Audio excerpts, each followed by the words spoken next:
So I love to jokingly say that resiliency is the twin flame of trauma. And it's really, really true, because where trauma restricts, trauma limits our capacity to see different possibilities. Trauma constricts our necks, our shoulders, our bellies, our backs. We feel like we're imprisoned. It adds tension to the body. Resilience is the ability to see different possibilities, to have openness and curiosity and a sense of choices. Trauma is never actually about the external event, but how our response to the event lives in our body. And when I say body, I mean our entire body. I also mean our brains. I mean our psyches. I mean our nervous systems. I mean even our souls. The whole soma, if you will. And so for me, resiliency, rather than seeing it as bouncing back from adversity, where's the back that we bounce to? That's often not the case. For example, post COVID-19, I don't think any of us are going to go back to the way we were or things were. I think it's the same thing is true in cases of terminal cancer. We're not going back to some previous existence. There's a new normal. There's hopefully a reconciliation and a way of being with the way things are that also coincides with a curiosity, with a flexibility. So response flexibility is really another way of thinking about resiliency. It's the way one of my teachers, Gabor Mate, discusses it. And certainly it's true. If someone says X, or you're reminded of a situation,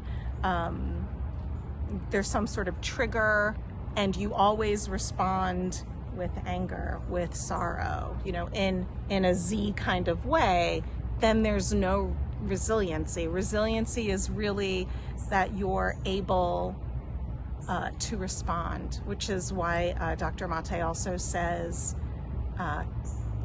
that's the meaning of the word responsible, is really to be resilient. You are able to form a response. It is not a inherent, intrinsic reaction.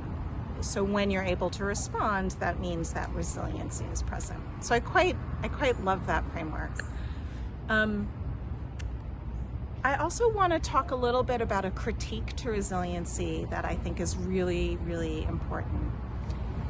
And that is that the term resiliency has been and continues to be really co-opted by the health and wellness, the industry, by the medical industry. And it's all about, if only you could be more resilient, you need to do these tools. You need to meditate every day. You need to eat like this. You need to get over your shit, whatever your shit is, and be resilient, as though it's the best thing. What you'll notice is that the onus for resiliency is, in that framework, is on the individual. It kind of reminds me of when I had cancer, and I had an estrogen positive breast cancer, and when I did my genetic counseling, I turned out negative for BRCA1, BRCA2, and the 17 other known genetic mutations that have a direct correlation to breast cancer.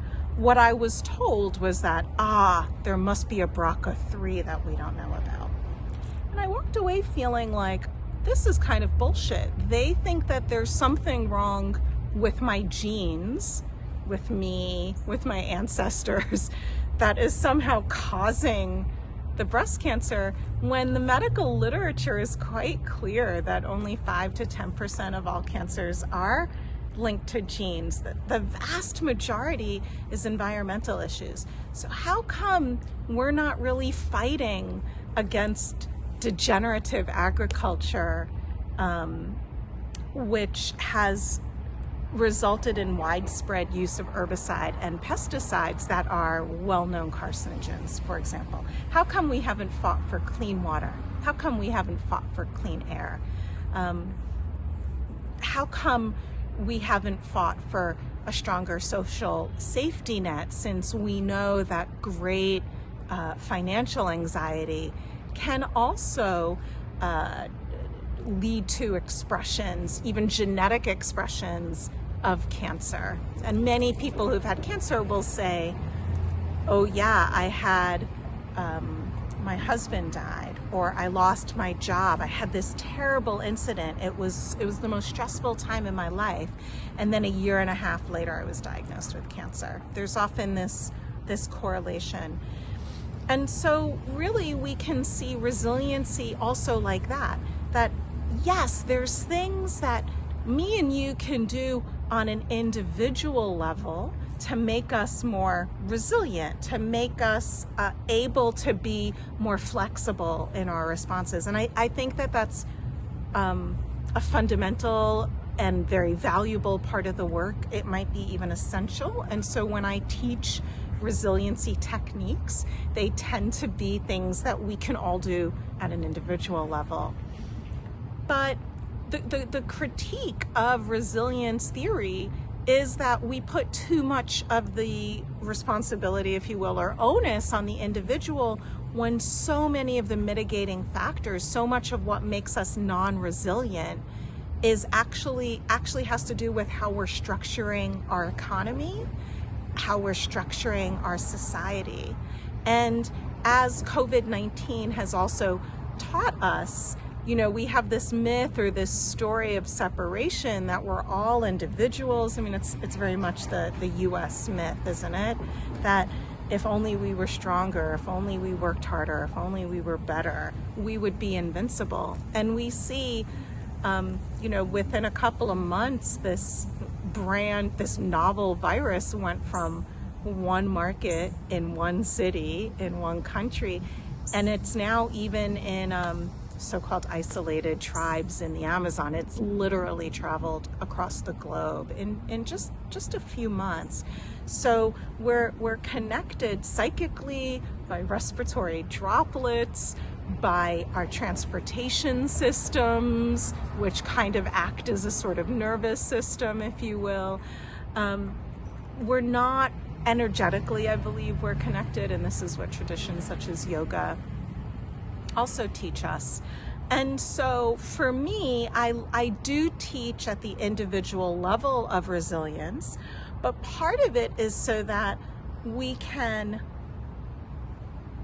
have the capacity to be able to organize, because it's only when acting beyond the personal interests into our collective interests that I think we are going to create cultures, societies, economies that are not just trauma informed, but that are really resilient in the same way that, for example, I'm here on the East Coast, I'm in DC, when Superstorm Sandy hit in 2012, afterwards people weren't talking about how do you make your house more resilient against hurricanes. There was a little bit of that, but there was a lot of resources that were put in. How do we make our communities more resilient to climate change events that include hurricanes? And so I think we have to think about resiliency at both the individual level and also the collective level.